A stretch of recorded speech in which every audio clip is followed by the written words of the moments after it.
Hello, I hope you're doing well and welcome. As you may or may not know, I have been looking at opinion polls conducted in Russia since May last year. And one thing that always struck me as a bit odd is that approval ratings easily reach 80%. In most countries, any party or politician reaching even a whisker over 50% calls for celebration. Not in Russia. In Russia, 52% is low. But this could be due to the fact that in most European states, at least, being critical of the government is the default position, and in some countries could be considered a national pastime. But cultural differences aside, it got me thinking, are Russians cheating? And by that I mean, are they being honest when answering the pollsters? And that's where a normal distribution comes in. And the statisticians among you may say that that's stretching the application. And Carl, links to his fantastic course below, may agree with you, but hear me out. A normal distribution is sometimes used to detect cheating in exams. And like exam grades, opinion polls results may, at least in theory, take any value between 0 and 100. So this is what a normal distribution looks like. And keeping with the exam cheating example, if there is no cheating, we will have something like this. This is the mean or average, and most of the exam scores should be distributed around this value. So most scores will fall here and here. And the tails will clock the extremes. And by extremes, I mean values furthest from the mean. So, if there is no cheating, you expect a distribution like this, more or less.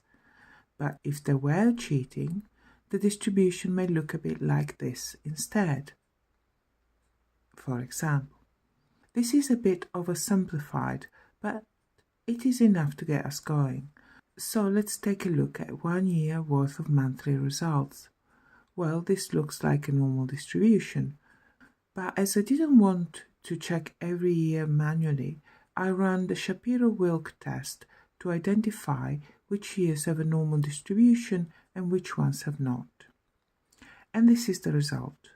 We have 4 years in which the results are not normally distributed for both Mr. Putin's approval ratings and 4 years for the government's approval ratings.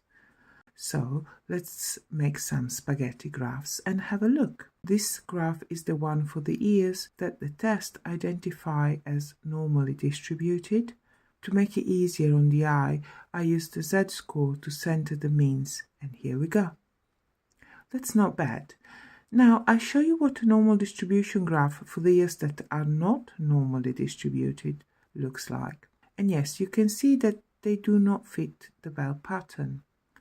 But overall, in the majority of the years, there is no cheating. To be a bit more precise, about 79% of the years since 2000 follow a normal distribution. Now, let's look at years that are not normally distributed in a bit more detail. For Mr. Putin approval ratings, we have 2010, 2014, 2018, and 2022. And for the government, we have 2000, 2014, 2019, and 2022.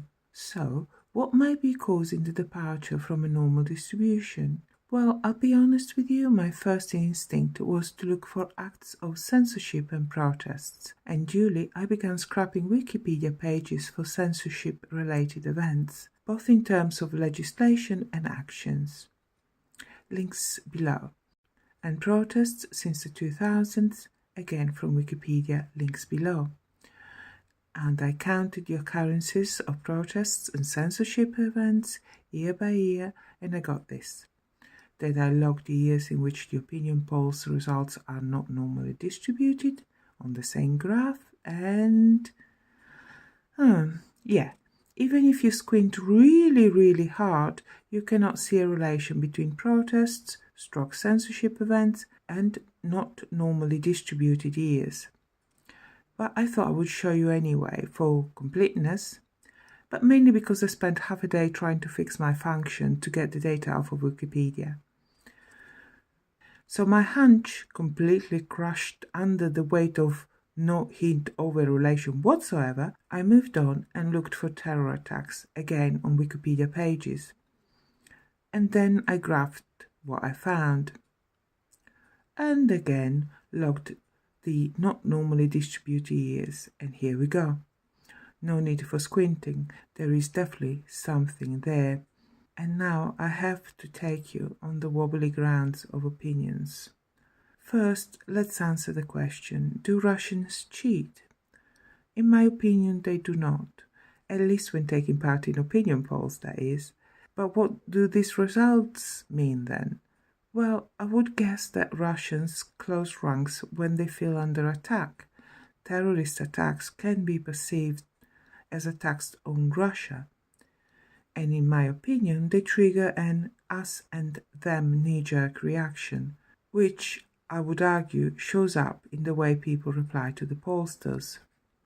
In a with us or against us scenario, rational arguments, logic, or alternative points of view go out of the window or take the back seat, and people find themselves forced into one camp or the other. And this has the effect of limiting public open discussion or exchange of ideas. To conclude, I do not think Russians cheat, but they appear to have closed ranks, left the middle ground, and retreated to with us or against us frame of mind. I do not have enough data points to check 2023, but in 2022 there was a departure from the normal distribution pattern, and if my intuitions are even vaguely correct, in 2022 Russians began to move to the us and them frame of mind and circle the wagons, metaphorically speaking. And in such a scenario, dialogue and open discussion of alternative positions or change of policies are hard to achieve. Unfortunately, this has consequences for Russian policy at home and abroad, as, in my opinion, without a rethink inside Russia, it is hard to see how or when the war in Ukraine will end. Thank you so much for watching. Links to the sources I used and my code as well as credits in the description below. Have a lovely day. Bye bye.